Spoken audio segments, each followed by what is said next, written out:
Hello, my name is David Bryan, and this is Curiosity Invited, a podcast inspired by endless curiosity. Tune in for an open-minded conversation about interesting and important things.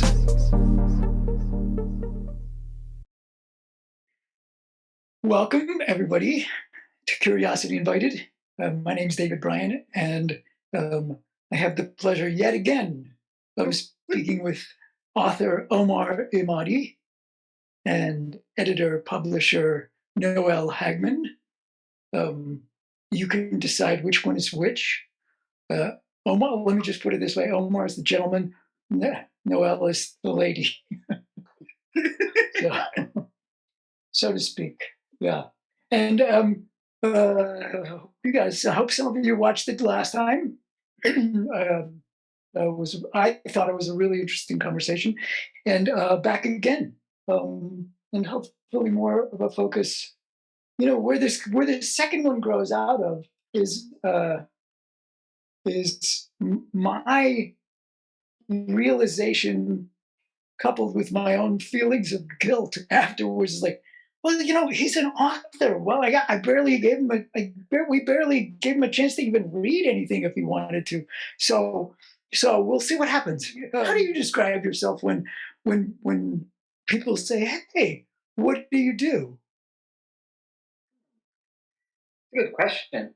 Well, somewhere in the back of my head is my late father, who had what you might call a regular job, several actually, until the age of 90, and only stopped when he had a stroke and sadly died a few months later. So in his mind, I would be unemployed regardless. And so there's always that in my head. Even when I worked for the Center for Syrian Studies at the University of St. Andrews, he would still not have considered that employed enough. Mm. Right. So that's even at university, I would be some of the courses a lot of the courses I was interested in taking. My father would call. What did he have a name for them? I think Mickey Mouse courses. Mickey Mouse classes, yeah. Right. So yeah, and it's something that I both identify with, but at the same time, I confess that there is something in there, it wired in me that makes me feel like, so going back to your question, when someone first asked, what do you do? You do. A few steps where I pause and there's a sense of discomfort, guilt, embarrassment. Mm. But then well, I'm actually a novelist. So yeah.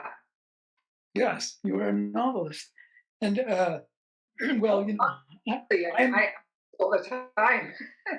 I'm not an expert on novelists, but what was the words on the tip of my tongue when you said I'm a novelist? My words were, yeah, and a damn good one. So, I agree with that. and Noel, I'm gonna tell people what you do. Well, you said it already. I'm part owner of this publishing company, and I play a lot of roles in the company as we're growing and expanding it. And but a lot of my time with this company has been working with Omar Mhm. as a creative editor. But you know, we kind of discussed this last time. It's a very different role than a traditional creative or copy editor Right, has. right. So, And so I'm sorry. go ahead.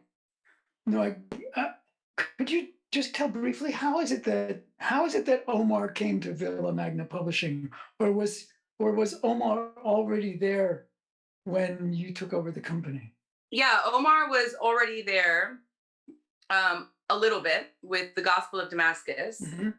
and then he had self-published another book, um, which we ended up retitling and reworking a little bit. And it's the middle section of our most recently published book with Villa Magna Publishing, When Her Hand Moves. because that book is the story of three novellas, and we decided to put them all together, which is a kind of wacky, creative decision to make, but one that we all felt really worked, and it doesn't often work like that. So we took that opportunity and put them all in this one book. So Omar he'd been a part of the original company, and then he'd self-published, and we kind of heard about him and read some of his works, and he's very much the reason that my mother and I decided to get involved in this company. It Mhm. was He brought a lot of excitement to have somebody like this who can write like this, and with Mhm. this kind of creativity and personality, um, was really exciting for us, and something we very much wanted to be a part of.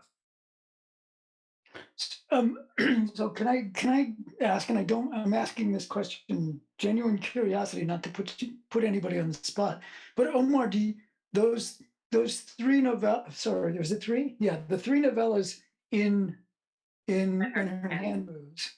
Um, did you see them, or do you see them as fitting together, or was that a stretch? And if they do fit together, what's the what's the web that holds them together? What is that net that holds them together?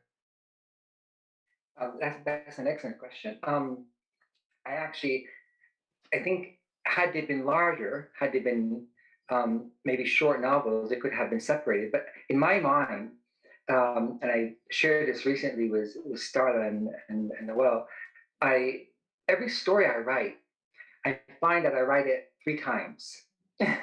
So something comes to me, and I find that I can, not that I can, that I want to rather share it from three different angles.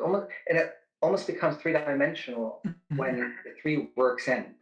So these three stories, in essence, have something about them that came to me in a unified sense. And then I find that I want to share it in this way, and then in this way, and then in this way. So say they come together naturally. And this was done with the subsequent three novels, not novellas, are yet to be published, because they also have that same image. I call it an image because that's really how it arrives in my head. I see something, um, and then I want to share it. And I feel like if you share it once, the audience doesn't quite capture all of it. Hmm. Then you share it again, and you share it from another angle, and then you share it again. And by the time you've shared it three times, you've captured that image in its entirety. And that is not to say that there's actually repetitions, but you will find common threads and themes. And if you look really deep, you might be able then to discern the essential elements of that image. Well, you just made reference to it, and I was. It's always the burning question, right? But it always feels like a in some ways a ridiculous question. But you made reference to when the ideas came to you, and and that question, which I think probably artists get all the time, and just wish they no, no one ever asked, but it's like, do you have any sense of where they come from, or how they come, or do you coax them in, or do you just wait and they show up, or is it kismet, or is it something else? Yeah, I wish I I wish I did too, and yeah, I now wish I didn't ask that question. really describe it, but I can't really define it. I mean, in the sense that, so starting in 2011, a lot of people began to escape Syria. And when Syria is a place, and you got to imagine almost like a, I mean, think of think of the South. Think of a town quite insular, somewhere in I don't know, Georgia or Atlanta, with its own cultural dynamics and its own relationships and perceptions. A lot of this, in different ways, apply to many of the cities and towns in Syria back in 2010. And then suddenly, yeah, something explodes, and a lot of these people start departing, and they depart with very specific ways of seeing things. But now they're in an entirely different context. They're they're almost in Las Vegas, so to speak. I mean, they've completely departed their safety zones, their comfort zones, the ways in which their relationships, the context that made a lot of what they did and didn't do sensible. Mm. So this is definitely one of those things I saw. That so and that is why in these three novellas there are in essence stories about people who have escaped Syria after 2011. Mhm. There is, the protagonist in almost each one of them is a man or woman who had to leave Syria. So, and once you leave a place like this, the possibilities are endless insofar as what you are going to encounter, how you are going to Right. change, what are you going to bring in, and what are you going to contribute, so to speak. This I know this is part of it. It's not all of it. Mhm. And you said that that kind of, I don't want to really, it's bigger than perspective, but sort of looking at something from three different perspectives is also true about the next novels Right. that you read. And would you say something about that? What is that? What is the thing that you're looking at from those three perspectives? And maybe this is an opportunity to say what the names of those are. So because I'm sure your publisher wants people to hear them more than once.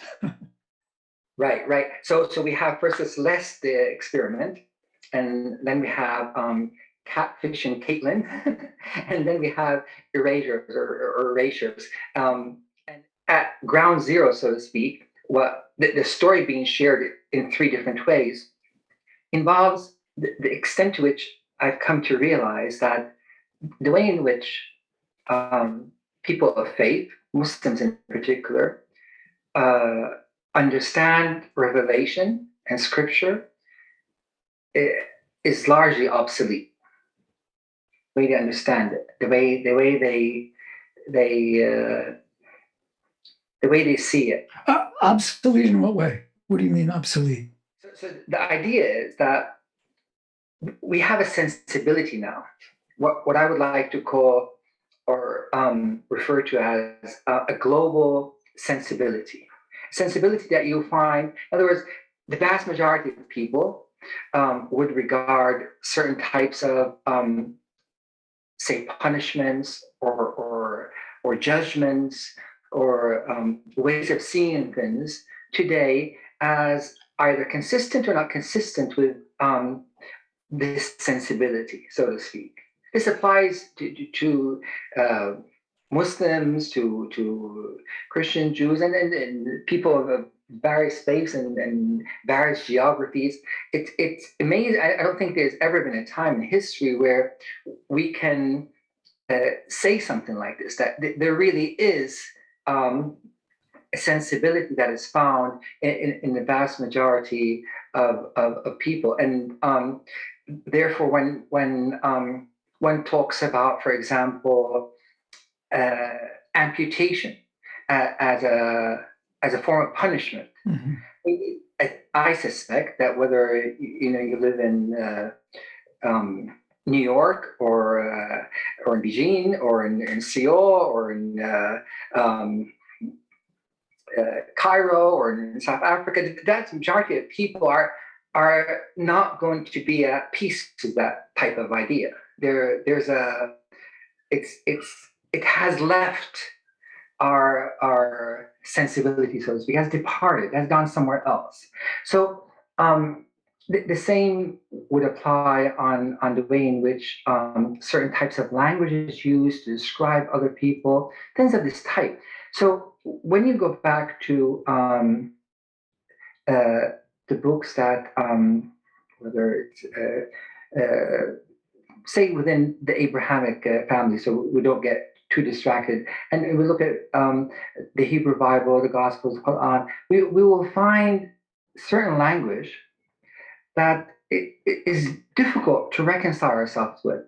So now, what do you do with this? It all depends again on how you understand the factory which produced it, the how it came to be. Mm-hmm. If you take the words at their literal meaning, right, at their surface meaning, then it's extremely problematic sometimes.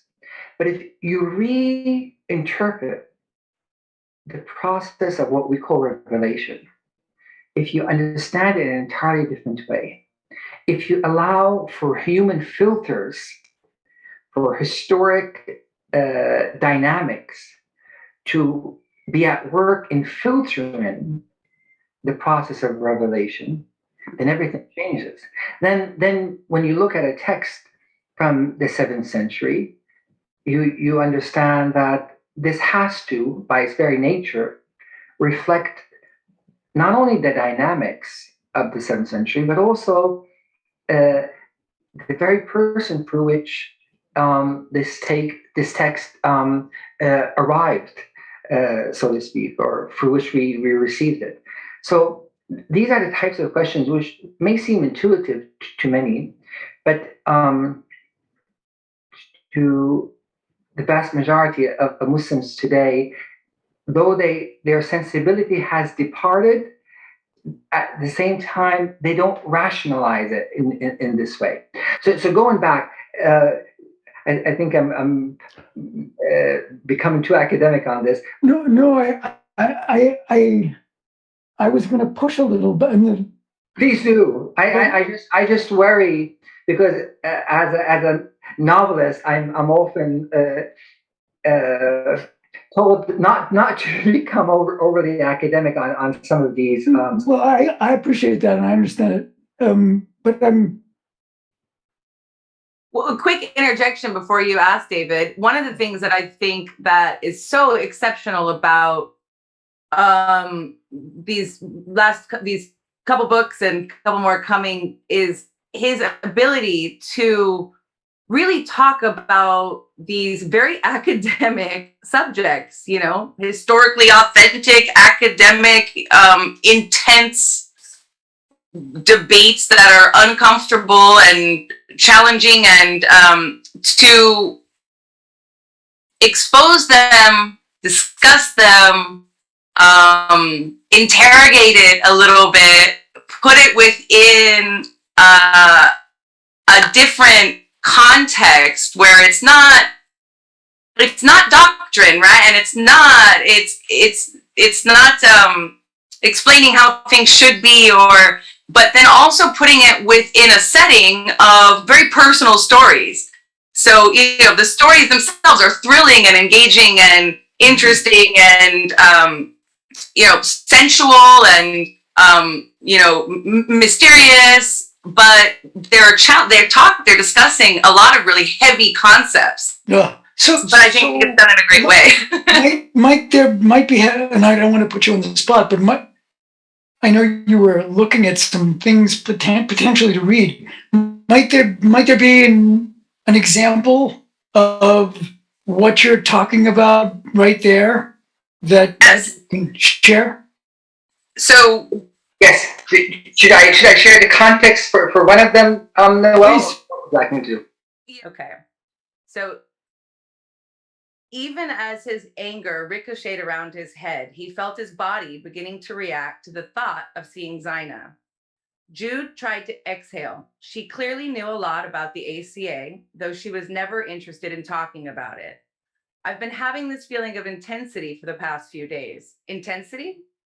It was very spiritual, she claimed. The intensity, like someone or something was trying to reveal itself to her. She had needed a scribe. She had summoned Jude Marcini. A scribe?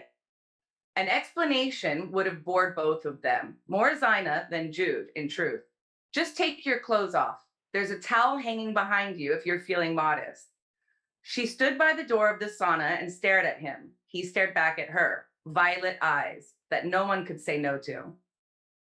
In the basement of the American ambassador's residence in Amman, Jordan, Jude Marcini removed his clothes. He was far too embarrassed for a towel to salvage any of his modesty. It remained hanging on the hook. Zina handed him a large notebook and a black pen. The paper was waterproof. He noticed Zina was holding a stone with her right hand, a small brown-colored stone. It looked like a dormice curled up in her palm. In 1829, over a period of 65 days, from the 7th of April until the 30th of June, Joseph Smith translated the Book of Mormon from golden plates. He wore a hat, which he would pull down over his face. Inside the hat was a stone, the seer stone, small, brown-colored. Once, Martin Harris, his scribe, replaced the stone in Joseph's hat to test him. All is as dark as Egypt, he said. Zina unwrapped the towel from her head and covered her face. She leant back against the sauna wall. She slipped her hand and the stone beneath the towel. Her voice arrived like a Gregorian chant, deep and melodious. Only Corinthian, not Alma, only Corinthian became a child of mine. I placed my word in the land of Syrian.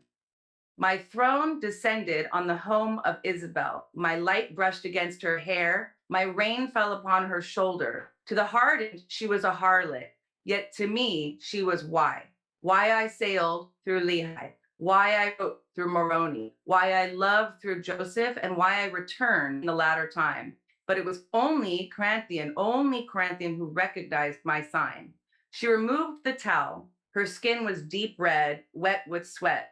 Now, right below, the plates of Isabel. Jude focused. His eyes had never been this hot. His eyelids scratched against them. His bones seemed to be crying out to be released from their blanket of flesh. Zina exhaled as though relieved of a heavy burden she'd been carrying. Who exactly is Corinthian? Corinthian was the son of a prophet named Alma. The Book of Mormon relates that he was seduced by a harlot named Isabel. History now holds that he was the only one in his generation to recognize Isabel for what she really was. Jude wiped the sweat from his face and struggled to stay composed. She was a sign, she said, of God, disguised as a prostitute.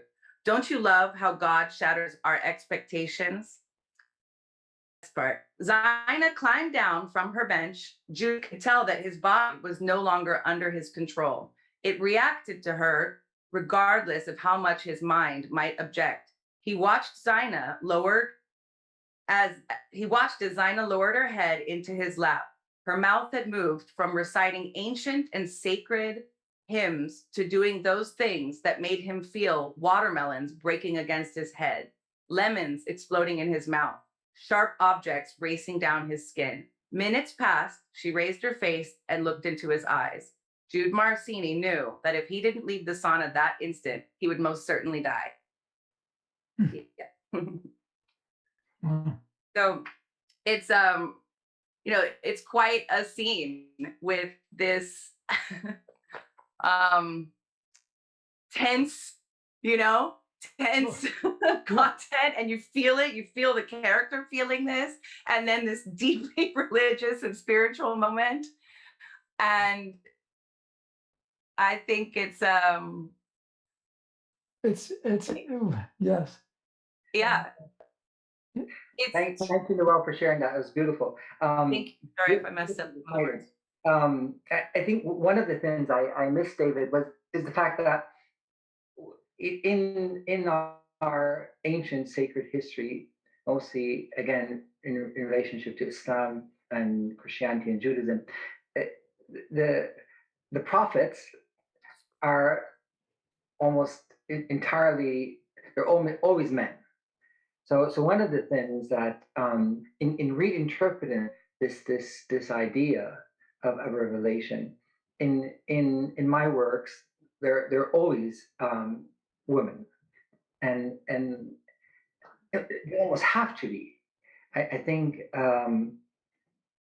not only to make up for centuries I was when about to ask you, as you do think this is true. otherwise, but also because in the way in which, again, I it comes to me, it feels almost like this is where it would naturally abide, so to speak. Yes. Yeah. It's so poetic. It's got this religious content, and then it's so personal. And that's the great part of it, is to be able to mesh these things into together. Precisely. I think that's the critical point. Exactly. I think it's purposeful because you see, not only are women excluded, somehow we've created this dichotomy between the spiritual and the erotic, and we did it, I think, to the expense of the spiritual, because the spiritual is seen as this puritanical realm, Hmm. and Hmm. in the process, it's so unrelatable. But the idea here is to see how all of this is so intricately intertwined. Yes. And, uh, you know, it happens, it obviously happens in literature, it happens in religion, and it happens, in law, right? I mean, there are fundamentalists, there are, they go under different names, literalists, right? I mean, the US Constitution, the recent Dobbs case, which said, no, women don't have control of that, well, they did not yet eliminate that right. They said instead, oh, each state should decide, but there's still that, right? People want to interpret, people, some people hold so tightly to uh, a literal, I wouldn't even say conventional, but to a literal understanding of the text. And really, I think it's a traditional understanding of a historically remote understanding of the text. There's that, you know, you won't drag me into a global reality, without me kicking and screaming every step of the way.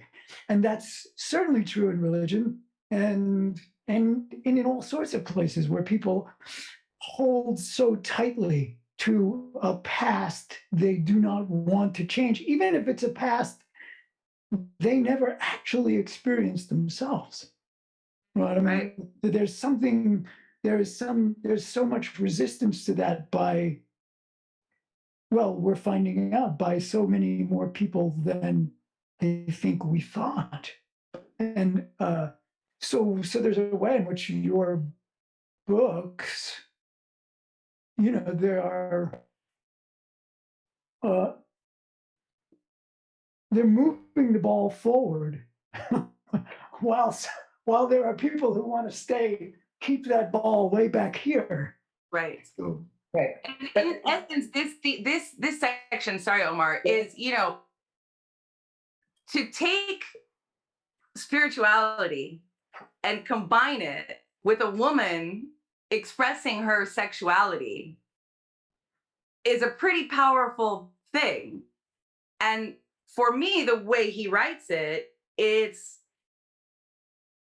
done in such an elegant way that the idea of putting these two things together in some of the scenes that happen throughout his books on paper, or in theory, seem you know very difficult and controversial, but the way Omar writes them, it it's a very natural way to bring some of these really conflicting topics in together that make a big statement and challenge everything you just said.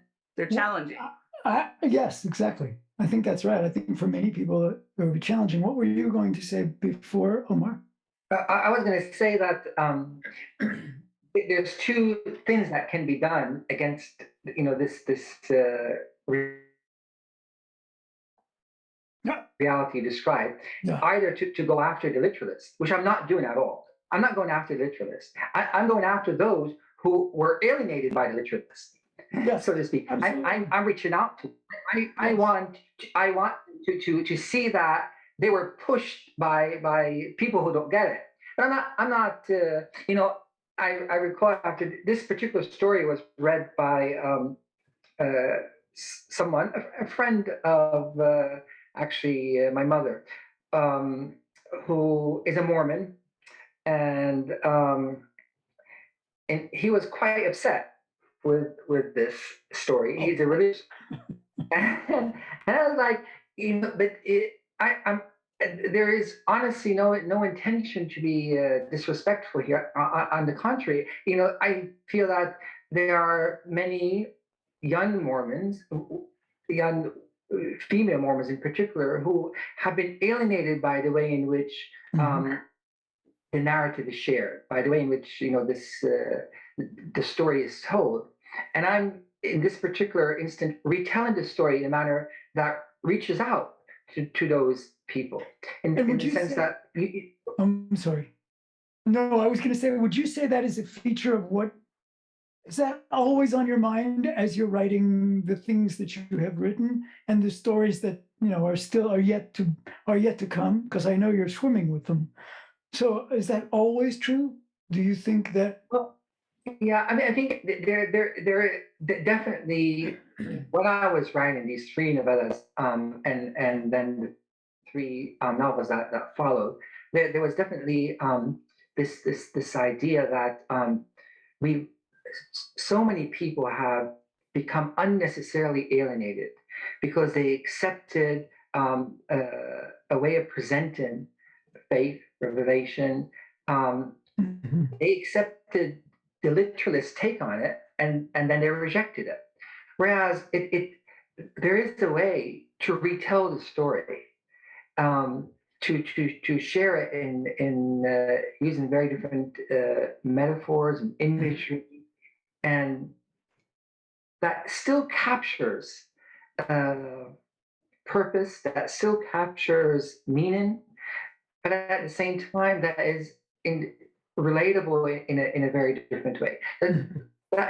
And I did this not again out of a sense of mission, but rather as a sense that this is the way in which I experience it, and it saddened me to see that someone um, so easily accepted a way of presenting things that I didn't believe to be accurate at all. Were you disappointed when your mother's friend didn't like it?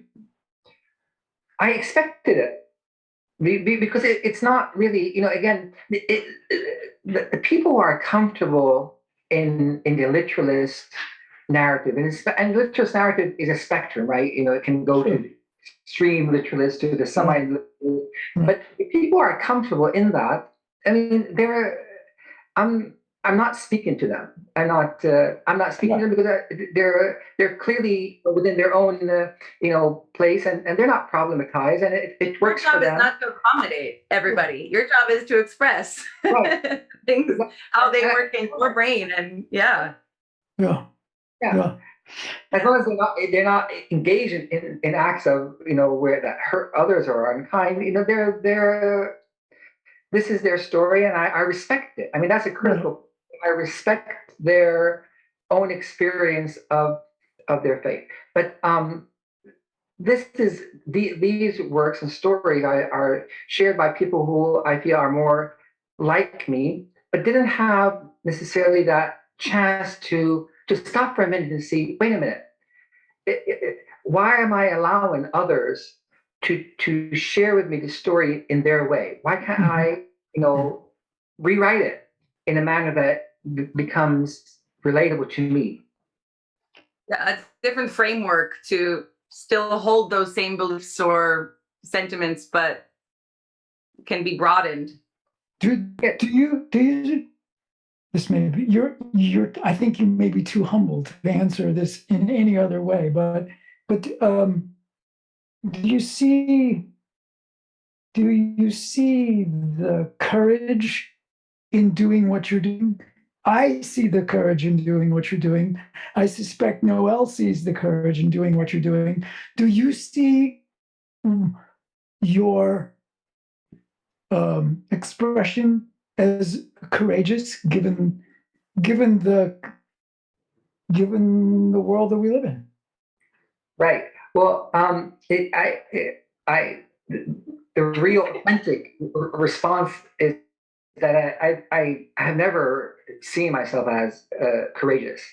But when it comes to this, honestly, I don't know exactly how to put it, but I don't feel like I have a choice. It's not a matter of, I don't really, Mhm. I know what could be at stake. I'm not, you know, I'm informed enough to be aware of it. And Sure. I've met uh, many people throughout my life who I know would be very angry with me for some of the stuff I am Sure. sharing. Would prefer that these books not be made available to anyone, right? Even Right. Well, would prefer that I don't even think this way, let right. alone write Yes, this way, exactly. let alone Let share these alone things. try to rope somebody else in. Right, right. But it's like it's one of those things, and I don't have a lot of things like this. I'm not in any way courageous or heroic or anything like that. Honestly, I'm. But for some reason, I feel like I have to say this. Mhm. I don't have a choice really. I don't. Mhm. It's one of those things. I feel like the clarity I have Mhm. on it and the way in which I experience it leaves it doesn't even ask for my permission. It's not something, I don't with so many, I'm the kind of person, for example, I'm terrified of planes. I don't like to get on a plane. I do when I really, really have to, but I've traveled, by boats and trains. I crossed the Atlantic by boat several times. I Well, just don't planes, for example. So this gives you an idea that you're not really talking to someone who, when it comes to many things, I think twice, three times, and four times. When it comes to this, it's just it just I'm really not quite sure how to describe it. I don't have a choice. And which is why it comes out so like quickly, I mean, really, I think I mentioned this last time, but Omar will start talking to me about this, idea and that new work is coming, and then it's just there, like right away, and so like just in ready form, basically. So there is something that it's like possessed is not the right word, right? But taken over that Taking over. it what's Yes. happening in his brain, the way he's looking at the world, the things that he's struggling with or trying to make sense of, that get combined with this creative storytelling element and then just flow out immediately. And then the next struggle or observation in his head starts going, and then that comes out. mhm. Pretty incredible. Yeah. Let us hope. Can I switch gears for a second? Not that we not to not I'm sure we'll go back to this as well. But because I've now read from various places in the last days, um, I don't remember where it's from, but uh, one of the things I've really got a kick out of and loved about the reading Yes. was now you're going to tell me I'm going to say this and you're going to say I don't know what the hell you're talking about. um, but in one of the things I read, it was as if it was as if you were giving inanimate objects, things we think of as inanimate objects, uh, agency, personality, Yes. as if they were responding to, as if literally, that the physical reality, right? There's for every action, there's an equal and opposite reaction, and that somehow the the door had an experience as the person walked in, or the clock was Yes. a, and so it happened enough to tell me is like, okay, this is intentional, and I want to know where that came from. What were you doing there? Or am I completely crazy and I'm making all of that up? No. You're spot on. No, it's definitely intentional. I guess this is what Noel at times refers to as the touch of magic realism. There is this. This permeates almost all of my works. Hmm. The idea that not only that wondrous things can take place at any minute, but that, as you describe, everything around us is as has some form of consciousness that speaks to us. And I think, when you really think about it, I mean, putting aside novels and fiction and metaphors, we often experience. I think ordinary people often experience reality like this. They just don't vocalize these things. You enter a certain house, and something about it can speak to you. In the sense that it can give you a comfortable feeling or a tense feeling, or sometimes you're cooking, and for some strange reason the knife is not quite doing what it's supposed to do in your hand, and so it's almost like there's, of course, you don't vocalize these things. You don't stop for a second and actually give the knife or the door a voice. But if you were to do so, I think suddenly you would realize that everything around you is not only alive, it's speaking. There's this constant conversation taking place with everything, really. And we choose to suspend it so we can focus and act normal. But we're aware of it to a certain extent. The bed that for some reason tonight will be less or more comfortable than otherwise. The pillow that suddenly, the mirror that is not showing us the way we want to see ourselves, and things of this type. And there's this constant conversation. We take it for granted, and we don't give them voices. And these novels give these experiences a voice, so to speak. Mhm. That's it's a I found it delightful and fabulous. The uh, I have had a bunch of experiences in the past with folks who come from the Native American world, and in the United States, and there's that is a feature, at least of some of the groups, or some of the people from some of the groups, of sort of this ongoing reminder that the tree, it's not just alive, it is in relationship with you. It is in relationship with you and speaking with the other trees. Right. So much so, also the drum, the rocks, and you know I have no idea if that's quote true, but thinking that way, or at least holding the possibility in your hands, open palms, not grasping, but holding the possibility in your hands that in fact there's an element of that is happening, um, changes the world in a way that I think is delightful, and it so reminded me of that, and I was like, oh, this is so interesting and fabulous. So I'm thanking you for that feature of your creative mind. So thank you. Thank Your you. literal, maybe that's your literal mind.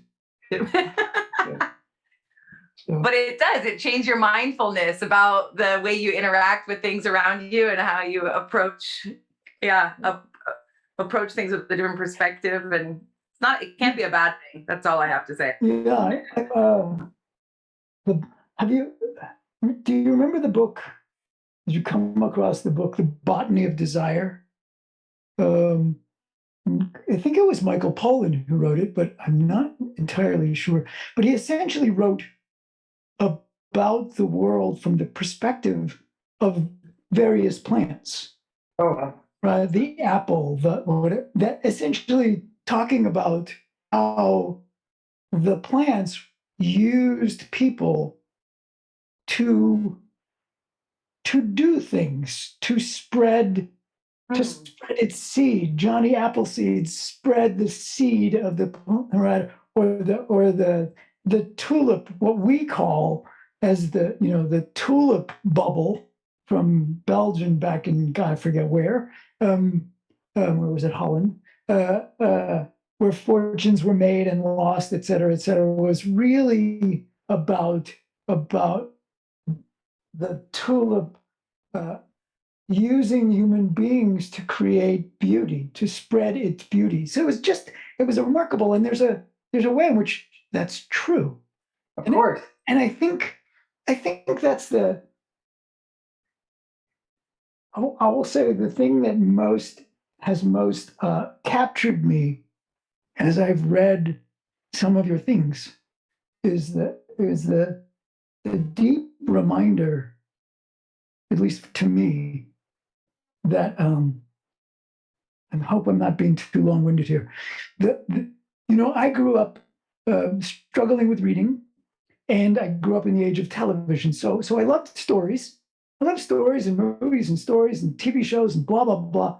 And then when I started to read, it was such a struggle because of my ultimately finding out I'm dyslexic that it's like I would get in the middle of a novel of fiction, and because it was an arduous task, I would ask this fatal question like, what am I reading this for? It's like it's not even about real things. It's not even about real things. And it probably was not until I read, I don't remember if it was Kafka or Dostoevsky, or where it was so clear, either characters or aspects of the characters, like I know those people, or I know that about myself. So it was like, what do you mean it's not real? And reading from your work over the last several days was this wonderful, for me, wonderful reminder of that very artificial,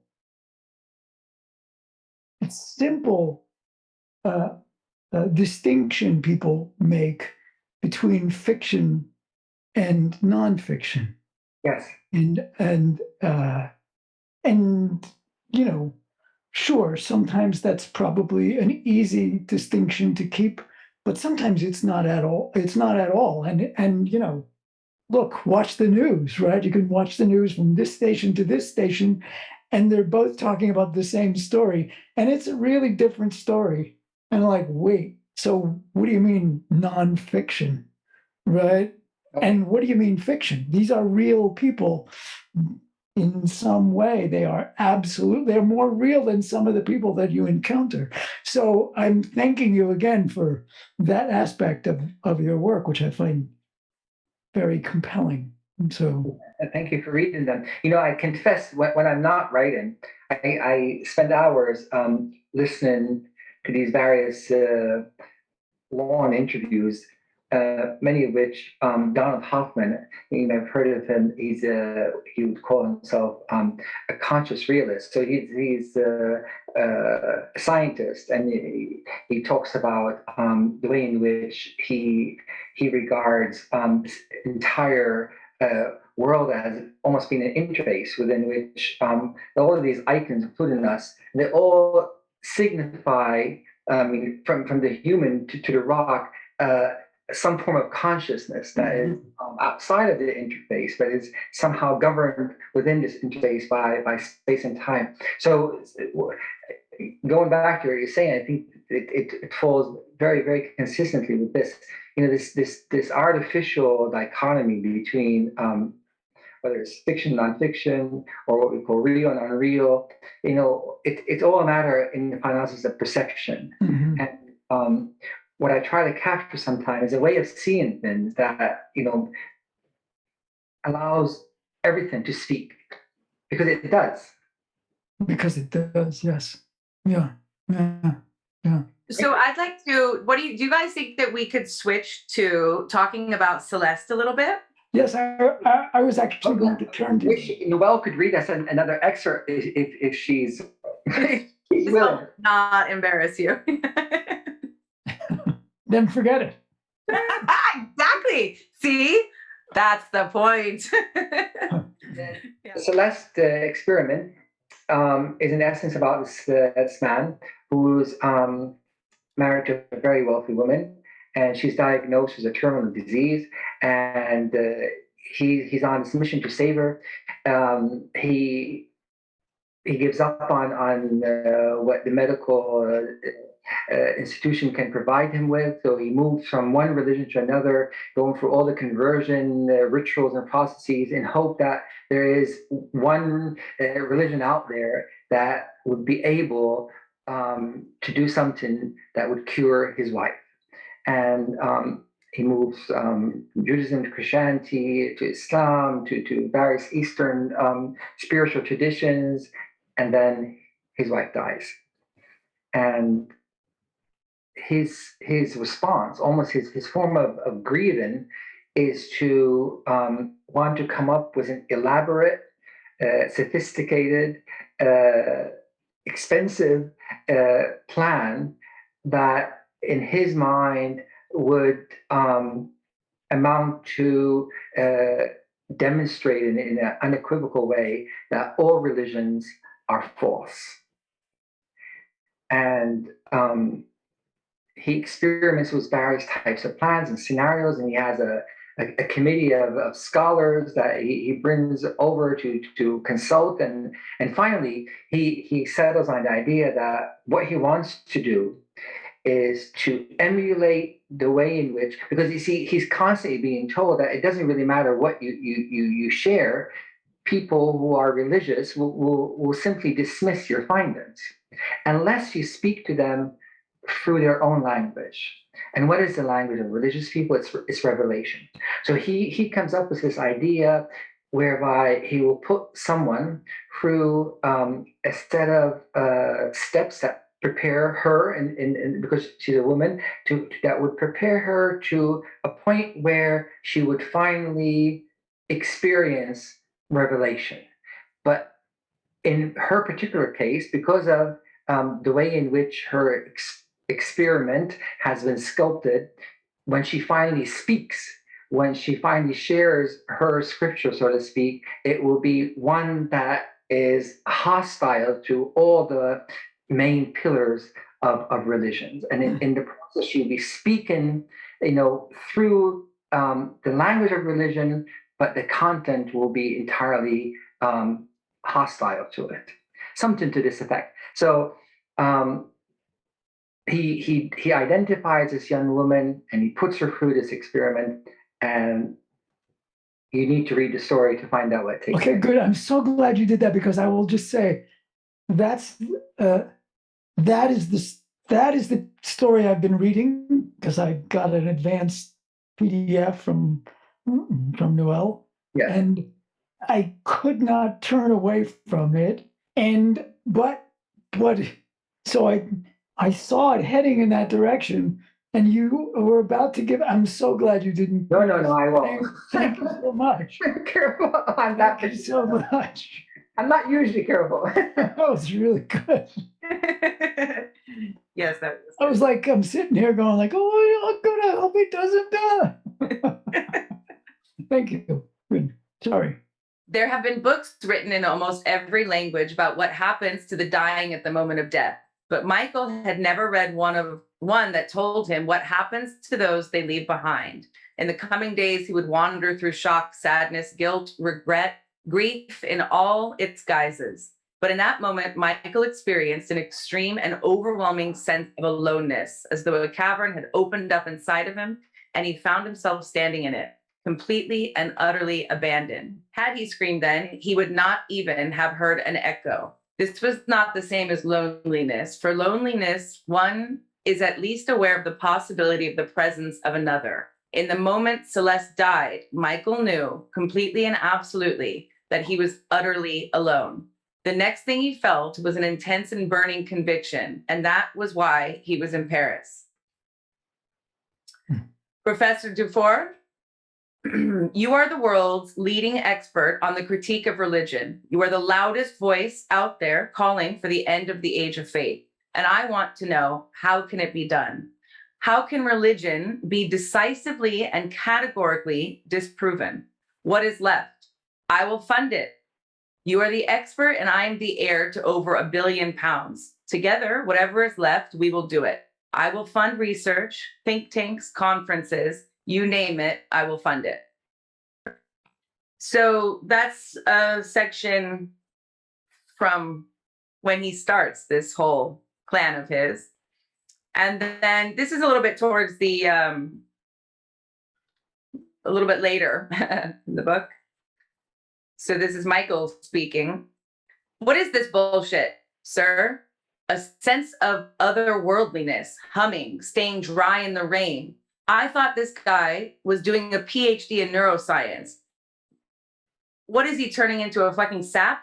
Cooper bent slightly over Michael's shoulder to examine the reports he was quickly reading. Michael tossed them across the desk. Cooper stood back up quickly. If he's going to write gibberish, tell him he's fired. I agreed to let him stay, but if I get any more of this mumbo jumbo crap, he can kiss his contract goodbye. I want facts, not fairy tale dribble. He's starting to sound like a fucking lunatic. I'll tell him, sir. I'm sure there's a reasonable explanation. Michael grunted and picked up the next folder of papers on his desk. These are from the cartographer? Yes. From Ordnance Survey. He just needs a final signature from you on the option you've chosen, if you've chosen one, sir. I have. And now, Cooper, I need you to get in touch with someone from the National Trust. I need exclusive access to this. He slid a map over from the other side of his desk and jabbed at the area he had circled. For a week, the final week. Tell them it's for a film project. They'll buy it. And now, rummaging in his desk drawer, pulling out his checkbook, he scribbled down a number and signed his name. Send them this as a donation. I'll get in touch right away with them, sir. Priest's Hole, Michael said, pointing again at the map, tapping his finger. It's up near Dove Crag in Ambleside. I want the area cordoned off. Michael had picked through the options with meticulous attention, scrutinizing the pictures, visualizing the event. Priest's Hole, a shallow cave gouged into the steep rock face, barely 5 meters in depth, looking out over the rippling crags, hills, and valleys of the area. And the girl, prepared, alone. This is where it would happen. The culmination, the coming together of each step of Hamida's preparation. Here, she would finally be ready for the outpouring of whatever was within her in a moment of intense, isolated concentration, precisely what had really happened with Muhammad. But this time, all on record, every minute, every second, every indisputably human breath. Religion, finally, hoist by its own petard, foiled by its own methods.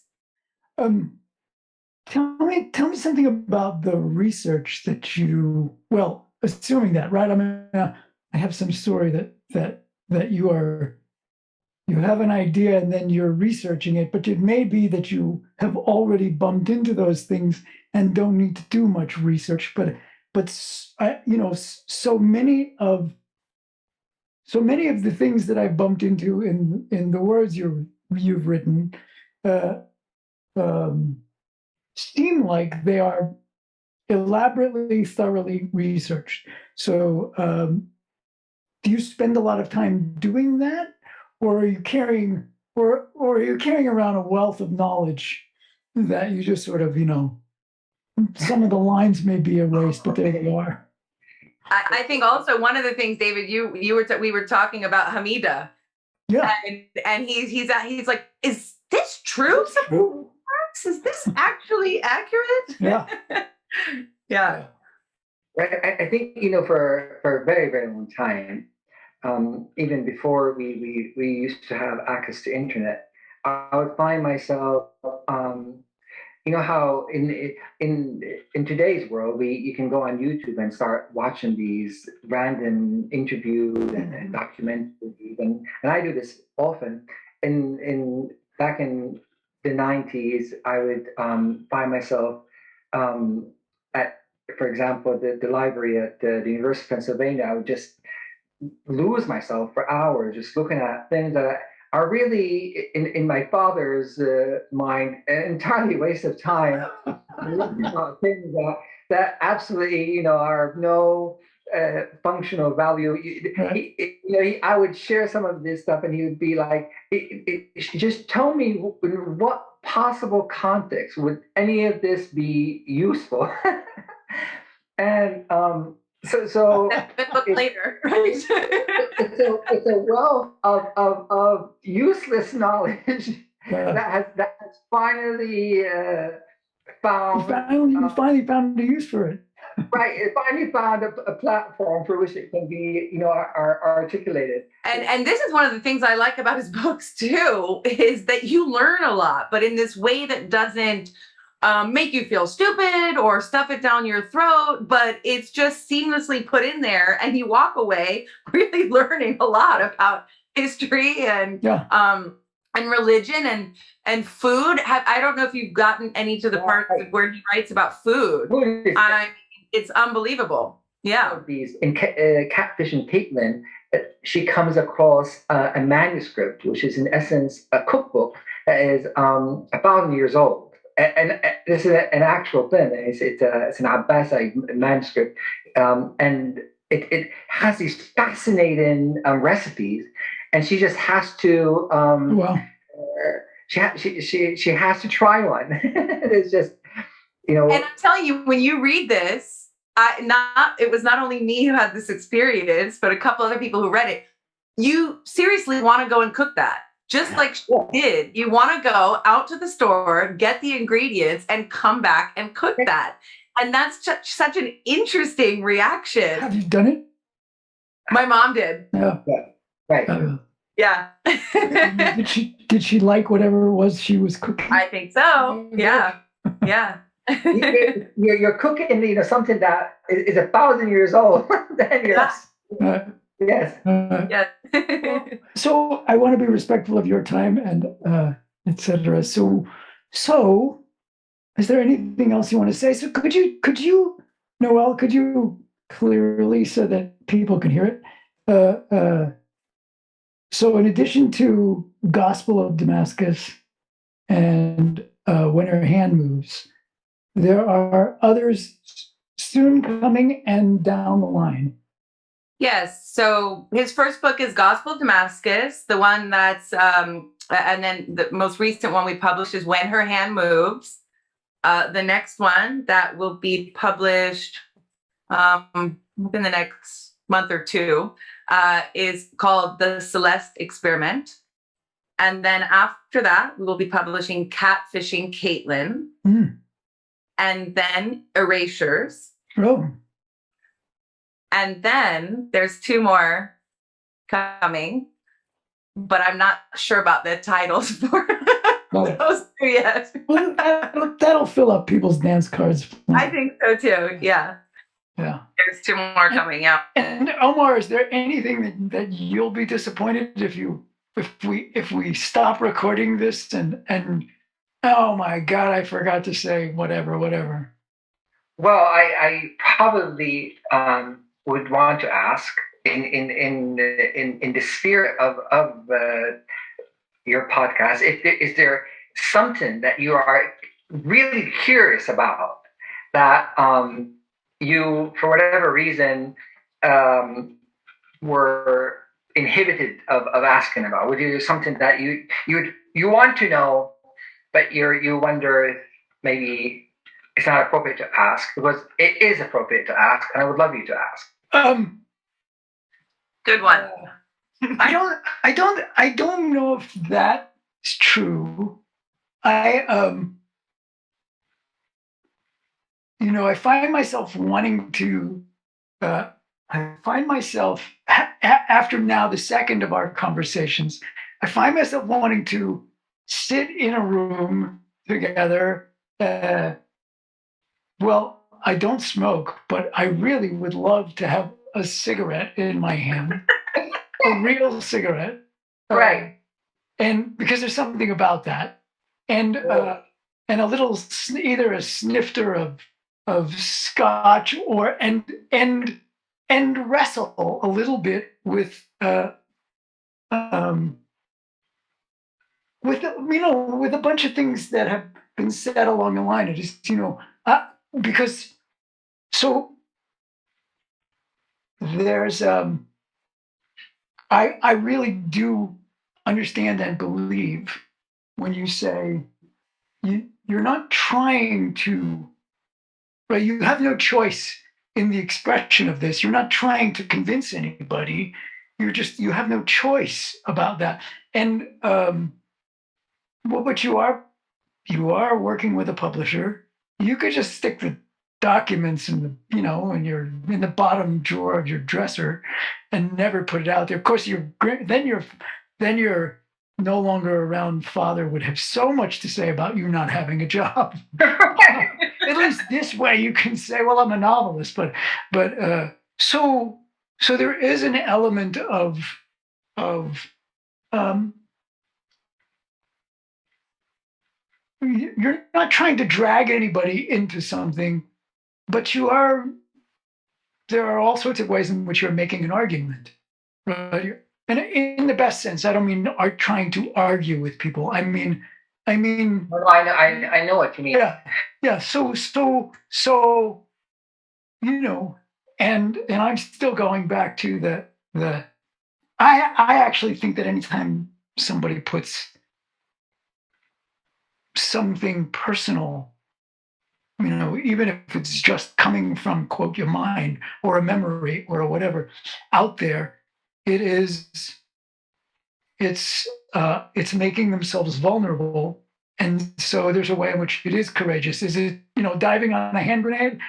I don't know, but there's different ways of being courageous. And so but I don't want to be argumentative. I just want to be in a conversation with a cigarette and a snifter of something. Well, I think you make an excellent point, and I think we do need that event you're describing. I hope it will come true. Yes. You never know. I think the only possible additional insight that I could share that may help to a certain extent explain some of this in a manner that has not been already explained is the way in which this author-publisher relationship came to be. Because this wasn't so much Omar writing a book and then deciding that he wants to publish this, reach out to various publishers, seeing which publisher would be, interested. The normal process of going about publishing any book, really. Mm-hmm. That's how I did this when it came to my academic books on Syria. Mm-hmm. But when this particular, one of the reasons why I feel like I don't really have a choice when it comes to this is the way in which this came to be was not really like that. It had a strange element to it. I was teaching in Jordan, and the dean of the university, the academic dean, her name was Betty Lou Lever. She had her own publishing company, and that's when I first started. Was my first novel, and I just shared it with her out of I just wanted to read her, and she loved it. She said, "Who published this?" So and then she happened to be a friend, was someone who was part of what would become VNP, the publishing company where Noel works right now, and so she was a friend. She wanted to translate it to Spanish, and she and I, and then later on to French, and then to Arabic. And so that relationship was my academic dean gave birth to this relationship, and then through this woman, I came to know Noel and Starla, and it all seemed to be almost by design. Mm-hmm. And we pitched to him actually to see if he would like to go on with the new format in this company as he was getting into fiction writing. Right. So you're seldom, as an author, reached out to, and we met around 2.5 years ago, I think, and Noel was in the boat in the Mediterranean, and Starla and Rosia were various places in the States, and I was in near London, and we had this virtual meeting. And as I was listening to them speak, they were talking about all the various ways that they would promote the book and things of this type. And I was listening to that, but I was also listening to the irony of it all. I mean, how I kept asking myself, how do I say no to this? Mm-hmm. It's being so facilitated. I know what I want to say. I know how to share it. And now the medium through which it can be published almost arrived in my living room. Because we're having, again, a Zoom meeting. And I felt like it was really impossible for me to say no to this. Mm-hmm. And in that sense, I don't think really of it as a courageous act, almost as something even someone who doesn't have much courage could not have said no to. Yeah, I get it. I get what you're saying. I understand. The other thing that you'll excuse the expression, curious about is how you see, or do you see, or have you thought a lot about how the way you grew up has given birth to whatever, and I mean that in the biggest way, right? The way you grew up, well, whether the people around you, the walk you made from home to school every day, whatever it was, how you see, or do you see that manifesting, showing up when you are writing, when you are giving voice to whatever's been on your mind. And because I'm curious about that feature of, because as much as I actually think that nobody should ever ask artists, where do your ideas come from, there is that curiosity, because it does seem, from the little I know of you, it does seem from the outside looking in that as it, similar to what you just said, you have, it's not like a choice. This is happening, and I think that's a feature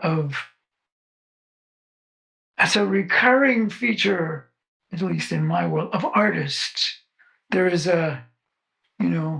some people try to be artists and they make it, or they don't make it, or whatever. And other people, it's as if they can't help themselves, no matter what they're doing.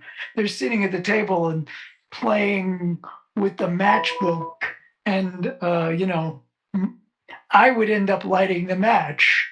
That they would end up making a sculpture, right? Origami or something.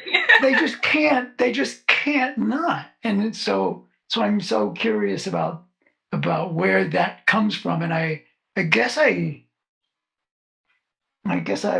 also curious about how people's historical, whatever counts as reality, right? The experiences they have growing up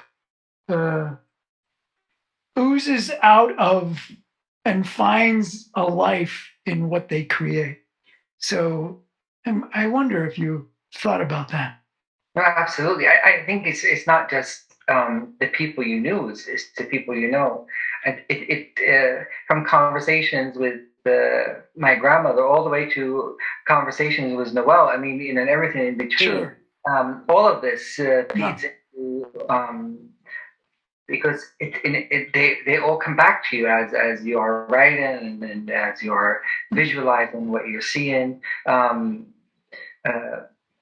Yeah. I had a fascinating, what I like to call a spiritual teacher, an old man who was an old man when I met him, and he died at the age of 97. And the times I would come and visit his home, and we would just drink tea, and sometimes we just silent evenings, and sometimes he would say things. Sometimes he would show he loved to make jam, and he would put it in these glass jars and put it hold the jar against the sunlight and just stand there. Sometimes all of this comes back. The people you know, the conversation, the scenes, and it's almost competing. They're almost standing in line saying, "Write me, write me." Yeah. I want to be part of this scene. And you've had a pretty rich life. I was blessed really with having met some extraordinary people, really, and I continue to be.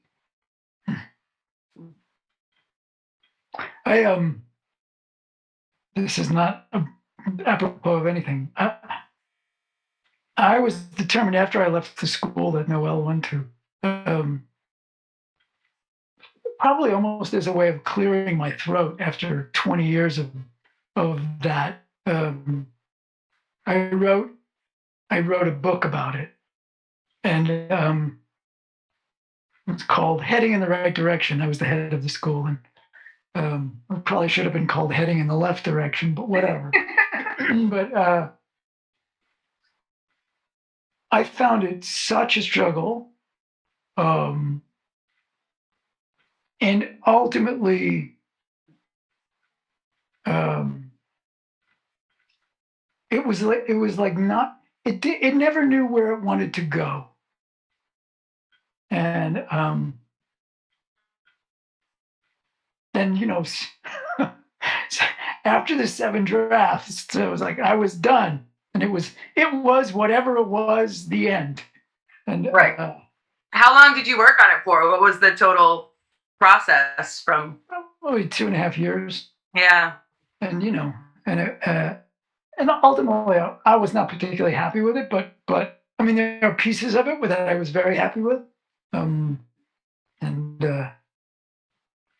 so it was not one of those. I mean, I wanted that sort of, like, I have no choice with this. Like, but instead it was like, I gotta get through this. Well, Omar, do you feel, are you always satisfied with your work? I mean, you get the feedback of it's great, and the process of it, but are you always happy with the end result, or do you feel like there could be more or something differently said or done? Is it difficult for you too? That's a good question. It's strange. It's a very sensible question, and you think I had an answer to it. The truth of the matter is that I neither have a positive nor a negative answer. I don't. It's something that wants to come out. It's out and it's done. And yeah. Release it. It's not. I don't even stop to. I don't know what I would do if I wanted to evaluate it. I just it's done, and then something else wants to come out, and and that's done. I don't even like, honestly. I don't think I've said this, Noel, before, but I don't like to hear to see reviews or to listen to reviews or to. Yeah. I mean, even when they're really good, my heart starts. It's difficult. I go through them very, very quickly, and I would rather not. It's almost like it's I guess I'm worried it will take me to the frame of mind of evaluating something I do in that I used to do it when I was involved in academia. It's a very different type of mindset where you do evaluate, where you want to know how others received and your whatever you wrote and critical remarks and then decide. But here, for some reason, it just doesn't. It's so far insulated. And my fear, I guess, is that when it opens up, is when I start seeing it. If I start seeing it, it will fluster me, and I'll stop. So I'd rather not, I guess. Yeah, I totally understand that. I completely get that. Mm-hmm. Yeah. Well, I'm looking forward to the day when we're all sitting in exactly the same room. That's right. With or without big cigarettes and so, exactly. Well, thank you once again, both of you. It was Thank you for having us. Delightful and fun, and at least for me. So I must say, I'm rarely this comfortable in such a event. Extremely comfortable. You disarmed all of my yes, whatever they are. Yeah. A delightful experience. Ditto. Thanks again. I love you both. Good conversation.